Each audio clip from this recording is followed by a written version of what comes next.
Vê-se a triunfal multidão, que cantando aguarda a chegada dos que vencem a tribulação. Pensa como será glorioso ver o rio da vida e luz, cujas margens juncadas de linho são a glória do nosso Jesus. Haverá lá perpétua aurora, pois Deus mesmo alumiará, e o Cordeiro com sua esposa, noite e dia resplandecerá. Pensa na celestial melodia, que a terra encherá de Deus e das harpas as doce harmonia. Ao passar o Jordão se ouvirá, mesmo em dores que levem à morte. Se constante, não voltes atrás, tua herança, tua eterna sorte, é Jesus o fiel, o verás. Se é glorioso pensar nas grandezas, nos prazeres que acodem aqui, qual será desfrutar as riquezas que esperam os salvos ali. Os encantos do mundo não podem ofuscar essa glória de além. Não almeja viver ao amigo nessa formosa Jerusalém. Vamos cantar 94? Vê se você lembra desse louvor. Eu cumprimento a todos com a paz do Senhor Jesus. Os diletos ouvintes da Palavra de Deus, é uma noite de vitória, e que o Senhor possa falar melhor no seu coração nesta noite. Hino de número 94 da nossa. Quando a luta desta vida trabalhosa se findar, o adeus a este mundo vamos dar. Para o céu então iremos com Jesus nos encontrar, na Jerusalém de Deus. Oh, que gozo e alegria quando o povo ali chegar. Em Jerusalém, sempre ali cantando hosana, pois o rei no trono está. Na Jerusalém de Deus. O caminho é extenso, mas Jesus vai me guiar, quando pelas provações aqui passar. Pois olhando nele eu sigo para brevemente estar na Jerusalém de Deus. Oh, que gozo e alegria quando o povo ali chegar. Em Jerusalém, sempre ali cantando hosana, pois o rei no trono está. Na Jerusalém de Deus. Ao sairmos deste mundo para a divina mansão, gozaremos a perfeita salvação. E Jesus contemplaremos a estender-nos sua mão, na Jerusalém de Deus. Oh, que gozo e alegria quando o povo ali chegar. Em Jerusalém, Jerusalém, sempre ali cantando hosanas, pois o rei no trono está. Na Jerusalém de Deus, quando unidos com os salvos, lá na pátria do Senhor, contemplarmos a Jesus, o Salvador. Sempre nos alegraremos, onde há perfeito amor, na Jerusalém de Deus. Oh, que gozo e alegria, quando o povo ali chegar. Em Jerusalém, sempre ali cantando hosana, pois o rei no trono está. Na Jerusalém de Deus. Graças a Deus, que até aqui nos ajudou o Senhor, e é motivo de bastante alegria estarmos nesta noite na ministração da Palavra de Deus, trazendo uma palavra que vai de encontro ao seu coração, pois hoje falaremos sobre o destino do cristão. Não é em vão servimos a este Jesus, né? Paulo escreve lá em Filipenses, capítulo 3, do 13 ao 14, 20, e Apocalipse 21, do 1 ao 4, a respeito do céu, que é o destino de todo cristão.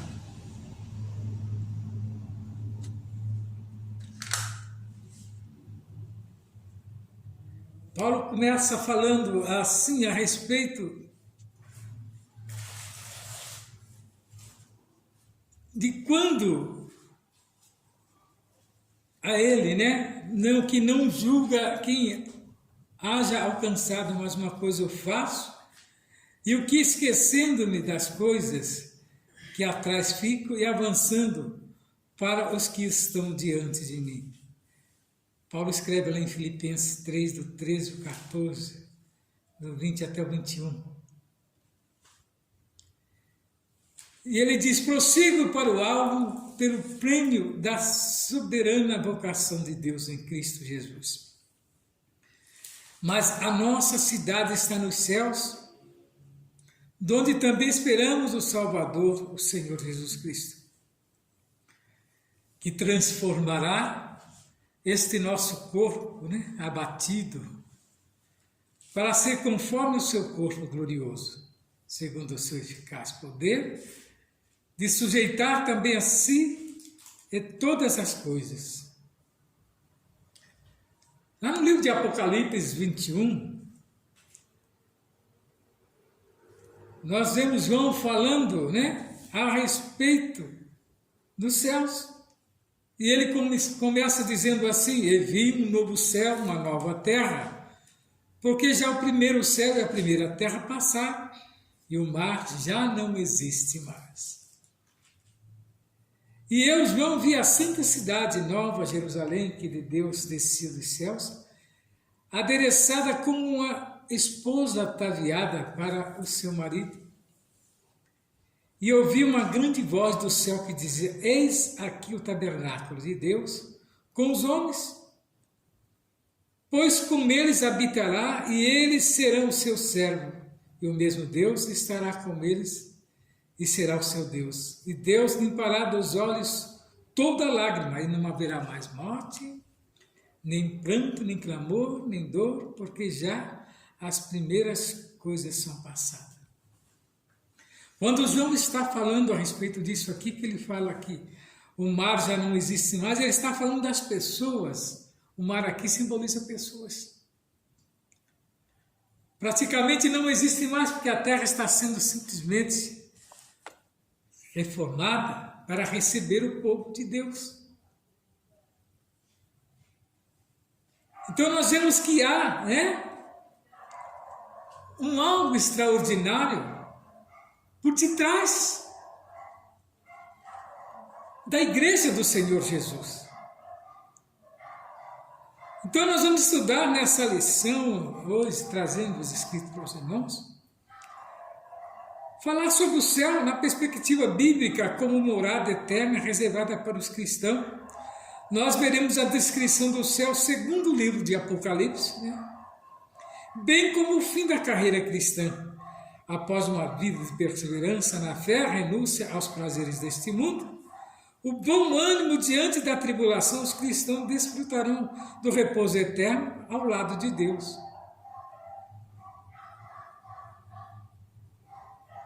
Então você veja que estaremos ao lado de Deus, os cristãos. Então não é em vão a nossa estadia, o nosso proclamar do Evangelho, né? Então nós temos que, nesta leitura de hoje, distinguir o céu como morada final da vida eterna com Deus.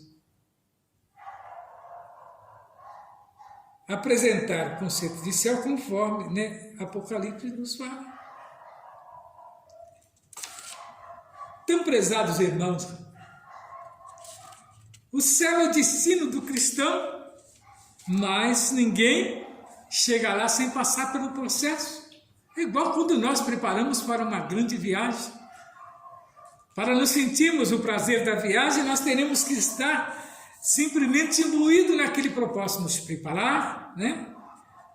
Não de qualquer maneira, que senão não terá prazer a mesma coisa. O cristão, quando está se preparando para ir para o céu, ele tem que ter um convívio na terra, porque nós somos peregrinos na terra, e tem que ter essa convicção que a terra simplesmente é um estágio. Então nós vemos que é um homem natural, é impossível discernir as coisas espirituais. Por quê? Visto que ela só pode ser discernida espiritualmente. O apóstolo Paulo nos chama a atenção em 1 Coríntios 2:14. Por isso a sabedoria humana apresenta diversas concepções enganosas a respeito dos céus. Cada um faz o seu próprio céu, mas existe somente um, que é o céu, né, do nosso Deus, onde Ele está. Observa que eles pintam de todas as maneiras quadros bonitos, né, passagens principalmente pitorescas, né, poesias, né, dos céus. Mas é um céu simplesmente, como que se diz, que está na mente do escritor, está na mente do pintor, está na mente do poeta, mas o céu verdadeiro é aquele que é proveniente de Deus. Onde é o lugar exemplar onde Deus está presente nos aguardando. Então nós vemos que tem pessoas que chegam ao ponto de negar a existência dos céus. E eles trazem com tanta veemência. Se aquele que está ouvindo não tiver convicção de que é um cristão, ele é levado pelo vento. Por isso que nós, pastores, temos que estar atentos a respeito dos membros da igreja, estar sempre orientando a não ir a qualquer lugar, nem aceitar determinadas doutrinas ou ventos de doutrinas. Orientá-los para que não vão em qualquer convite, porque às vezes é um laço do próprio adversário. Porque sabe de uma coisa, meus queridos? O adversário das nossas almas, o diabo, conhece os céus, ele veio de lá. E agora ele se tornou inimigo mortal de Deus. E qual é o objetivo dele? Ele tem, né, os seus adeptos, que a Bíblia diz, que ele foi jogado lá de cima. Ele não foi convidado a descer, ele foi jogado, porque ele não queria descer. Ele mais um terço, observa que o camarada era tão astuto que ele convenceu um terço dos anjos, que eram criaturas, feituras da mão de Deus. Pois eles, sendo feituras da mão de Deus, ele convenceu um terço dos anjos para descer com ele, foram jogados. Um terço dos anjos da terra, juntamente com ele. Imagina o caos que nos se tornou essa terra. E hoje ele trabalha contrário. E ele era um ser angelical, de uma grandeza extraordinária, segundo os historiadores. Ele é que comandava a música, que comandava o louvor lá nos céus. Ele era um anjo de luz. E hoje se tornou um anti-luz. Um perseguidor daqueles que fazem a vontade de Deus. Mas Deus continua, né? Deus continua investindo na raça humana, porque senão ele não tinha dado o seu filho para que ele morresse na cruz. E nem o seu filho seria aceitado para descer a esta terra e dar uma oportunidade ao povo que vivia desgarrado, como ovelha sem pastor, sem visão. E como o adversário faz? Cega, tenta cegar, e ele cegou a muitos por muito tempo. Porque a terra é reinada por ele, ele dominava a terra. E pontualmente Deus, né, impedia através dos seus profetas e daqueles do qual ele levantava para lutar contra o adversário. Mas a pessoa comum não tinha acesso a isso. Jesus se prontificou a descer a esta terra para trazer a nós esta passagem. Você pergunta, que passagem é essa? A passagem para os céus.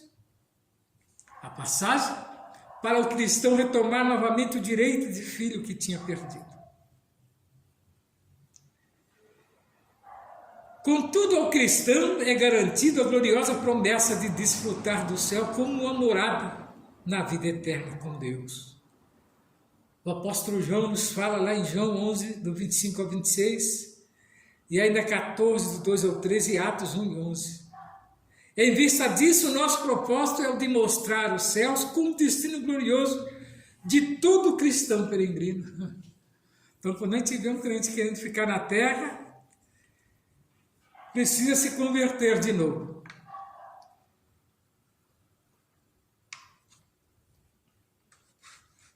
Então o céu tem que ser o alvo de todo cristão. Se você tiver esta dúvida,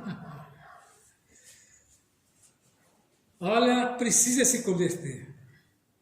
Então, na definição de céu, é a palavra hebraica, né?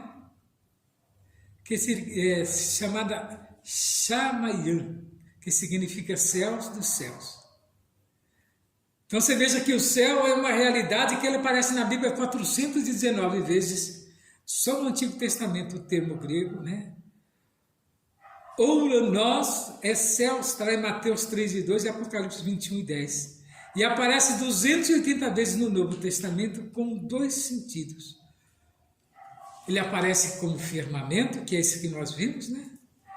Universo e atmosfera, o céu sideral estrelado, região acima dos céus siderais, sede da ordem das coisas eternas e perfeita, onde Deus e criaturas celestes habitam. Isso é escritos de homem? Não, porque o homem não tem capacidade. Ele só escreve aquilo, né, que a sua mente alcança. Na tradução da Bíblia em língua portuguesa, a palavra Shamaim foi traduzida por altura, então os céus estão nas alturas. Em Ouranos, como algo elevado, é onde que estão os céus. Ambas as palavras são usadas para referir a três locais distintos dos céus atmosféricos. O universo, o firmamento dos céus. Morada de Deus. Dos três locais aplicados na palavra de Deus, o mais importante para o cristão é o terceiro, a morada de Deus. Então, para alcançar isso, tem que estar firmado dentro da palavra de Deus, né? Então, Paulo nos ensina, porque ele teve essa experiência com Deus. Então, nós vemos que Paulo nos traz o seguinte ensino a respeito dos céus. Paulo foi arrebatado até o terceiro céu. Então, ele tem conhecimento. Não por acaso este céu está enfatizado nas cartas de Paulo. O lugar celestial, o lar dos salvos em Cristo Jesus, onde temos um destino assegurado de estar para sempre com o Senhor.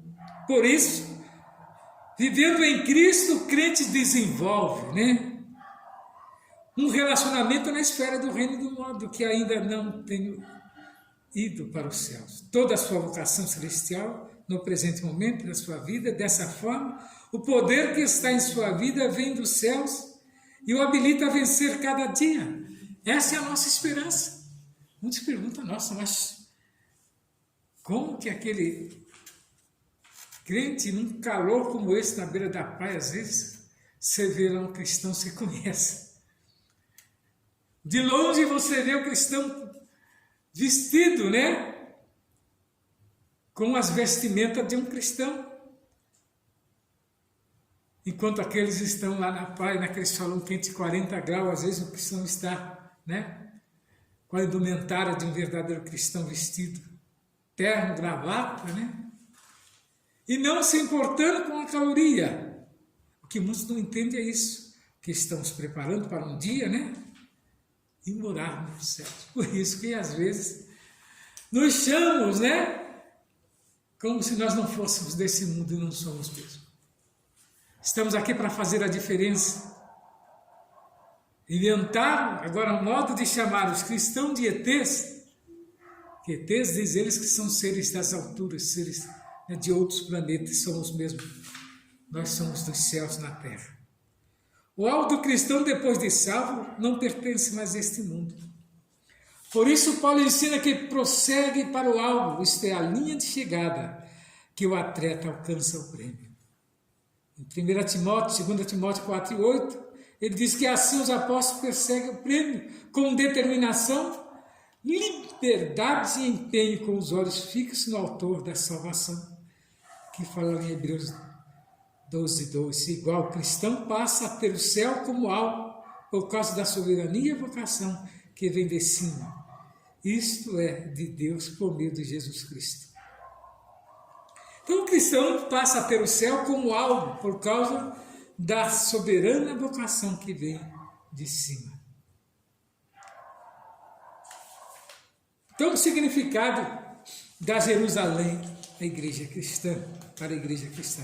Paulo fala a respeito de Jerusalém, que é de cima, que é a nossa mãe. O livro de Hebreus indica que, ao verem Cristo para receber a salvação, os crentes não chegaram a uma montanha terrestre, mas ao monte de Sião, a cidade de Deus, vivo a Jerusalém celestial.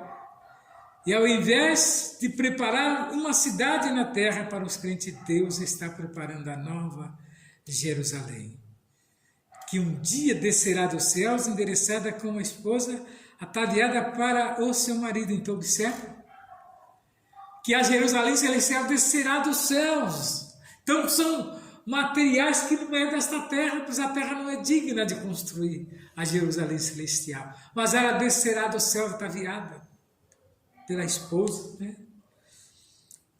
Há uma esposa ataviada para o seu marido. Naquele grande dia, as promessas do concerto serão plenamente cumpridas. E eis aqui o tabernáculo de Deus com os homens. Pois naquele mesmo tempo a terra e céu será a mesma grei, quer dizer, tanto terra como céu serão iguais. Nós estaremos tanto no céu como na terra, como os anjos fazem isso diariamente para nos auxiliar.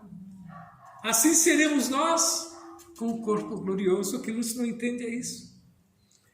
Então a descrição do céu, segundo o livro do Apocalipse, depois da abertura do 7º selo, conforme Apocalipse 6, em que predominar a desordem e a tribulação e o juízo, o quadro revelado na sequência é de um novo estado eterno. O apóstolo João diz que o primeiro céu e a primeira terra passaram.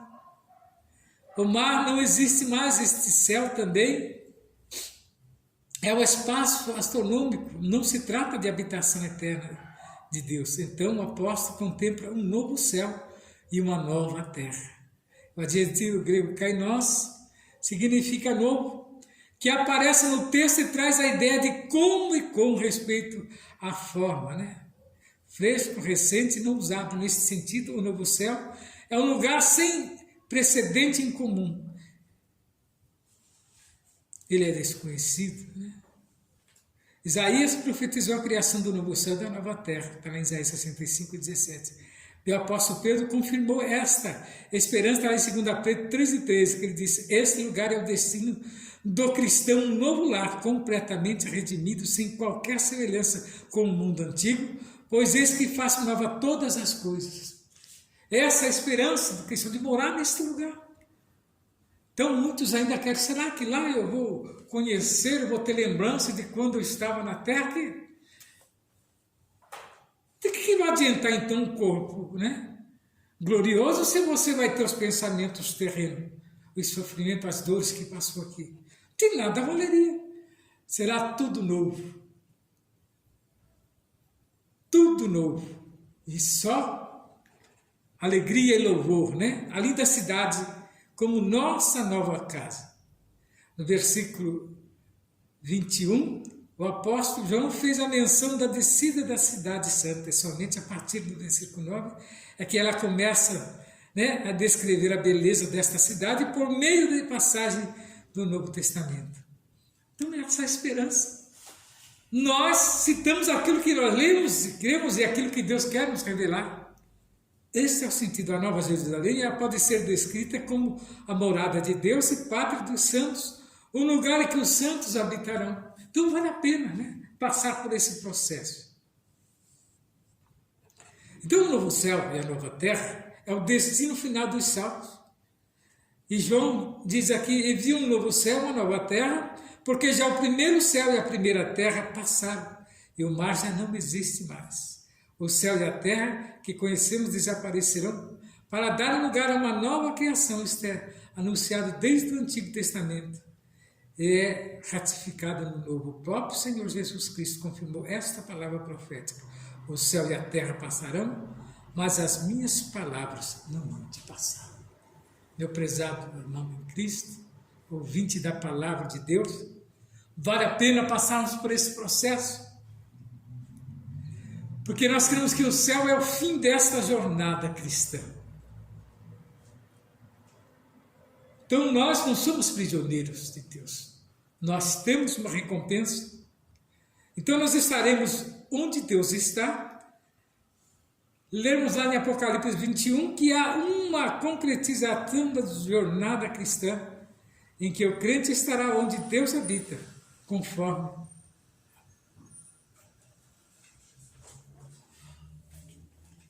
onde Deus habita, conforme o nosso Senhor disse que viria, e nos levaria para estarmos com o Pai. Nesse lugar habitaremos com Deus em seu tabernáculo, pois nós seremos o seu povo, Ele o nosso Deus. Tudo isso se tornará realidade no futuro, quando nossa união com Deus se dará. As lágrimas cessarão. Uma das mais gloriosas bênçãos que desfrutaremos nos céus é a de que Deus enxugará dos nossos olhos todas as lágrimas. E estas lágrimas simbolizam a tristeza, o sofrimento, a tragédia humana e outros diversos males que não terão mais lugar em nossa realidade de vida. Então, meu prezado amigo, irmão em Cristo, nós cremos que cessará todo esse sofrimento, porque Deus tem nos prometido. E o céu como repouso eterno, e a expressão repouso nada mais tem a ver com o tédio, pois no céu não haverá mais constante atividade de adoração, né? Então tudo lá será diferente. Então nós, para vivermos essa esperança celestial, é preciso nascer de novo. Viver em Cristo e transformar a mente, é preciso ter uma nova natureza. Sem isso, pois, estas só podem ser discernidas espiritualmente. Portanto, prossigamos a nossa jornada para o céu de glória, que é o alvo de todo salvo em Cristo. Então, meu prezado amigo, irmão em Cristo da palavra de Deus, este é o sentido e a esperança do cristão, de morar no céu com Jesus, na nova Jerusalém celestial. Então vale a pena passar por esse processo, e eu tenho certeza que o Senhor falará melhor ao seu coração nesta noite, e que Ele venha continuar falando. Ainda não sai da presença, pois tem mais uma porção da palavra de Deus. Missionária estará trazendo mais uma porção da palavra. Saúde a igreja com a paz do Senhor. Amém. Graças a Deus por mais uma noite que o Senhor nos concede para adorar o seu nome, né? Buscar a sua presença.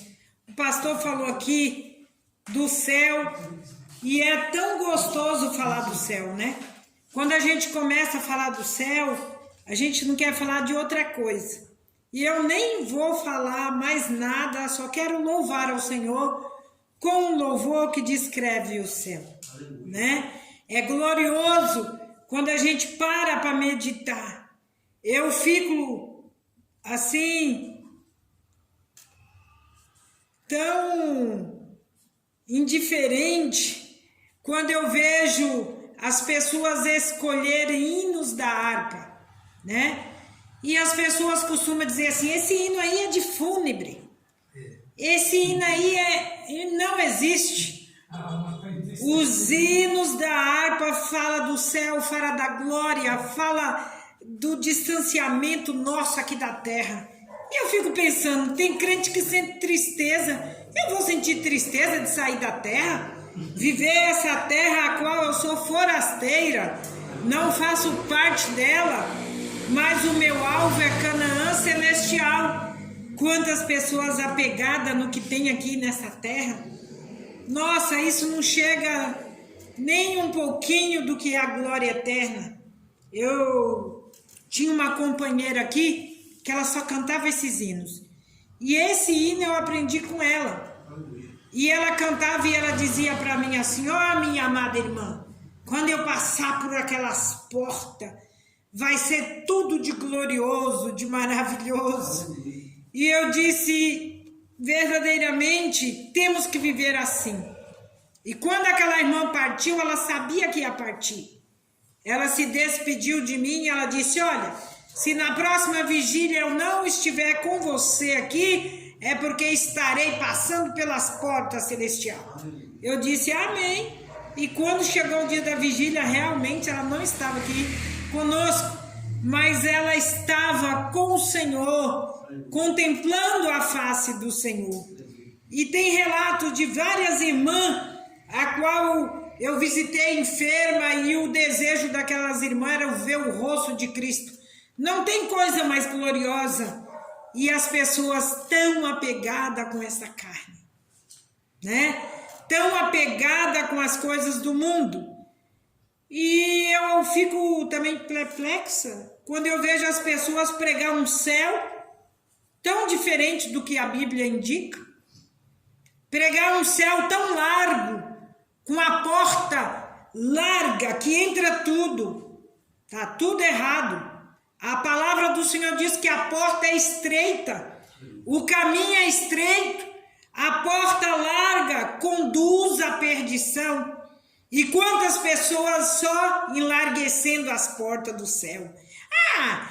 Hoje está tudo moderno, não precisa disso nem daquilo. Sem a santidade, ninguém verá o Senhor. Ninguém. Pode ter dinheiro, pode ter posse, pode ser pastor, presidente, pode ser o que for. Sem a santificação, ninguém verá a Deus. Então, quando nós lemos a palavra de Deus, nós temos que ser realistas do que estamos lendo. Quando nós glorificamos ao Senhor, eu estava ouvindo uma pastora falar o grande erro dessas igrejas modernas que estão aí lotada, abarrofada. Por quê? Do jeito que a pessoa vem, fica, permanece e continua do jeito. Mas o Senhor, quando Ele nos chama para uma grande transformação. Ele nos chama para uma grande libertação. E quantas pessoas que não querem ser libertas dos seus maus caminhos, mas querem servir a Deus do jeito que estão. Querem adorar a Deus vivendo Sodoma e Gomorra. Os sodomistas louvam a Deus e eles pregam e diz que tem plena certeza de que o louvor deles estão diante de Deus. Só se for de um Deus estranho. Porque o Deus que a Bíblia prega é um Deus que chama o homem do pecado para a luz gloriosa. E vindo para esta luz gloriosa, tem que mudar de vida. Tem que ter transformação de vida se quer entrar nas mansões celestiais.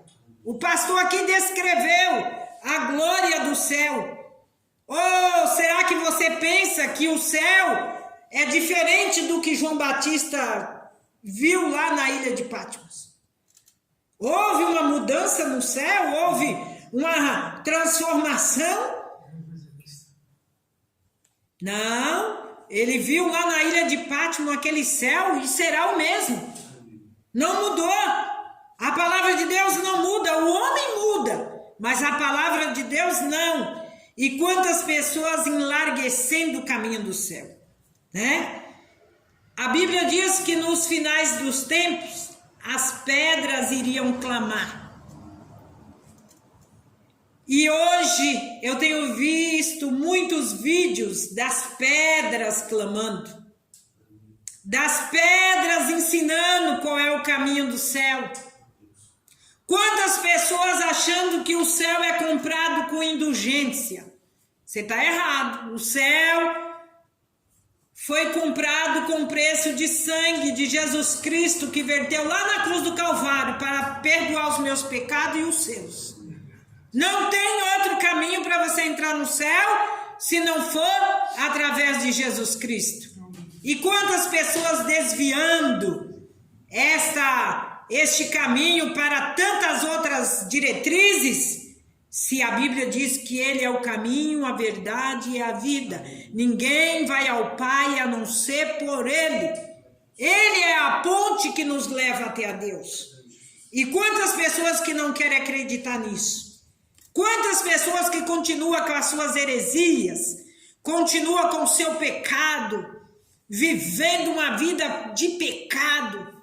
Deus não ama o pecado, mas Ele ama o pecador arrependido, que deixa o pecado e desce diante da sua presença, reconhecendo a sua maneira miserável de vida e pedindo uma transformação. Mas quantos que olham para os cristãos e dizem, eu sou melhor do que os cristãos, porque eu não sou cristão, mas eu faço isso. Você é um fariseu, né? Você não passa de um fariseu, você se acha tão bom que é um fariseu. Bom é Deus, ninguém é bom, só Ele é bom. Ele foi tão bom que Ele enviou o seu único filho para morrer na cruz do Calvário, para me salvar e te salvar. Então, quando eu vejo falar do céu, eu tenho uma comunicação muito boa com o céu. Quando eu ouço falar do céu, eu tenho vontade de ir para lá. Eu levanto de manhã e eu falo, ora vem Senhor Jesus. Ao meio-dia, ora vem Senhor Jesus. À tarde, ora vem Senhor Jesus. À noite, ora vem Senhor Jesus. Porque não tem nada melhor do que o dia do grande arrebatamento. E quantos que treme, estremece, mas não obedece. Tem medo, mas não tem submissão. Não tem submissão com a palavra de Deus. Não tem compromisso com a palavra de Deus. Leva tudo na flauta. É como a pessoa quer viver. Não, esse evangelho não é de Cristo. Esse evangelho é do velho homem, que veio para a presença e continua velho, nas práticas velhas, do pecado, da heresia, da iniquidade, e não quer mudar de vida. Mas quem quer ir para o céu, meu amigo, precisa pegar o caminho estreito, descer, se humilhar, reconhecer que somos miseráveis pecadores, e para esses miseráveis pecadores há um Cristo ressurreto, que ressurgiu dentro dos mortos, ressuscitou e está à destra de Deus intercedendo por nós. E eu quero cantar esse louvor, que é o 207, Jerusalém Divina. Presta atenção na letra desse hino e você vai ver que o céu não é para qualquer um, mas é para os que temem e para os que obedecem à palavra de Deus. Jerusalém divina, visão de paz ditosa de Cristo, Santa Esposa, radiante de esplendor, tem fontes cristalinas, são vivos teus altares, e os anjos aos milhares te cinge ao redor. Mansão do Rei bendito, são 12 tuas portas, que sempre são transportas por seres imortais. Teus livros têm escrito os nomes dos remidos, em ti serão ouvidos os hinos celestiais. Teus santos moradores,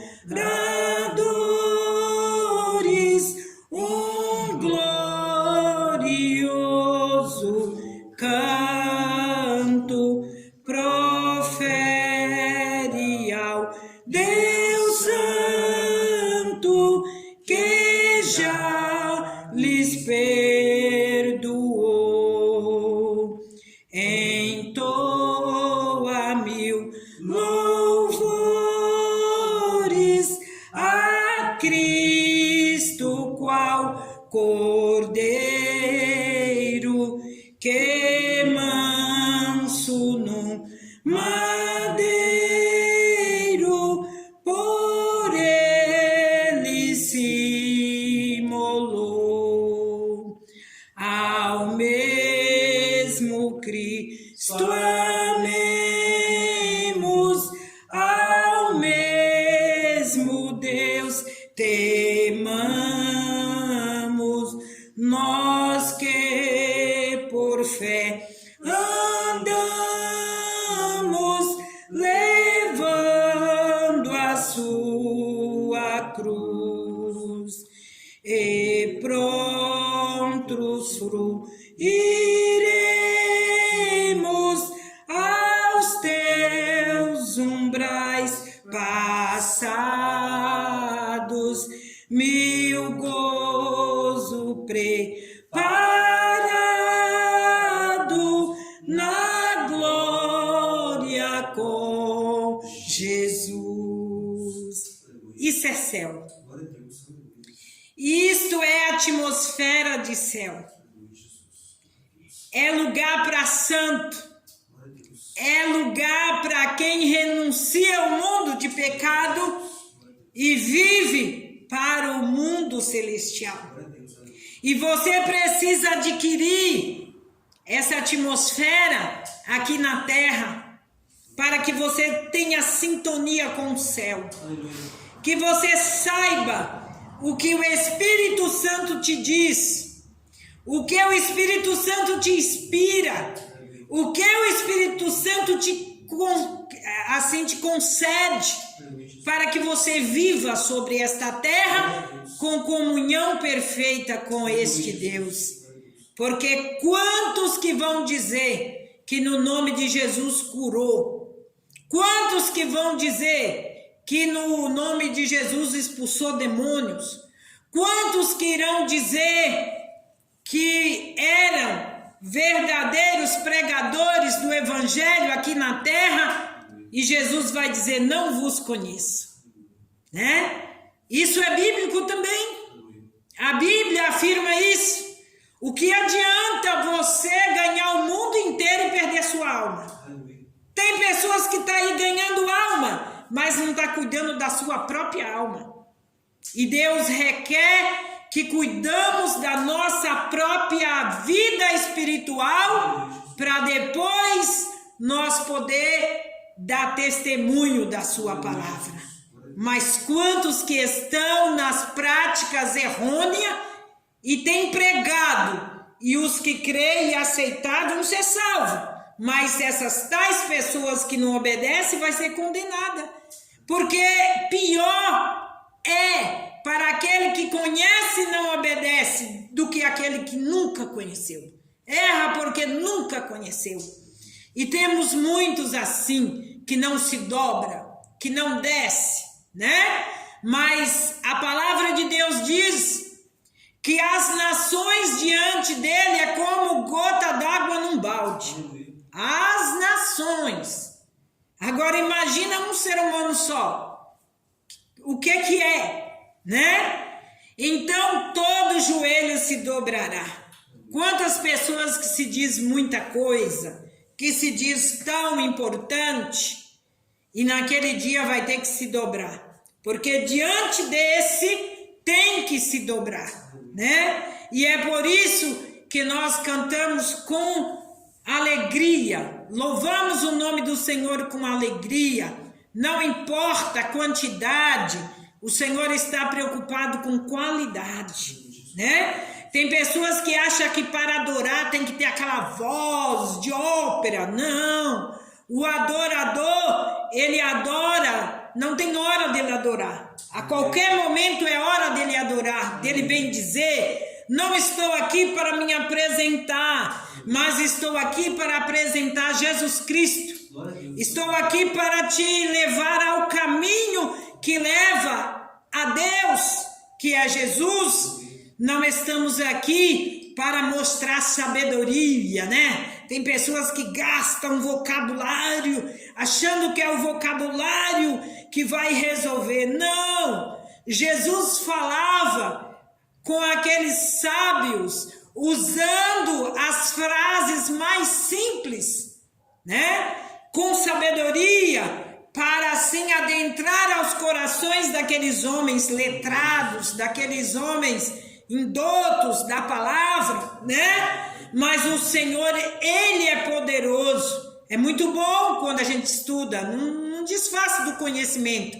Mas o que eu acho tremendo é quando a pessoa quer usar o conhecimento somente sem pedir a graça, sem pedir a direção, sem pedir que o Espírito Santo fale em seus lábios aquilo que o Espírito Santo quer falar.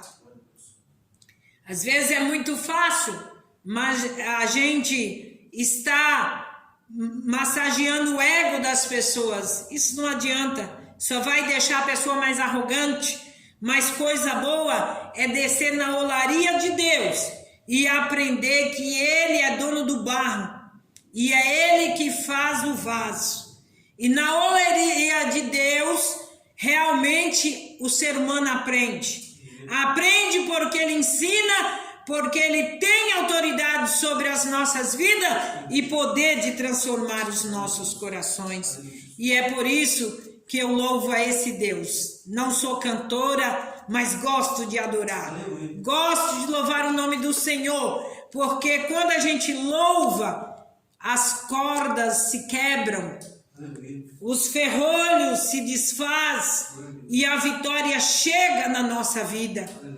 Ah, se você soubesse como é importante um louvor dentro do seu lar. Nos momentos mais difíceis, temos que cantar, adorar, bendizer o nome do Senhor. E Ele vai quebrando os laços, e Ele vai desfazendo as obras maléficas de Satanás e colocando as vitórias sobre as nossas vidas. E eu agradeço a oportunidade. Glória a Deus, glória a Deus, santo nome de Jesus. Louvado seja o teu nome, Jesus. Aleluia. Somos gratos a Deus por tudo que o Senhor tem nos dado. Glória a Deus. Aleluia. Feliz por mais este momento. E você, meu prezado amigo, procure uma igreja e entrega ao Senhor seus caminhos, que Ele venha abençoar grandemente a sua vida, no nome de Jesus.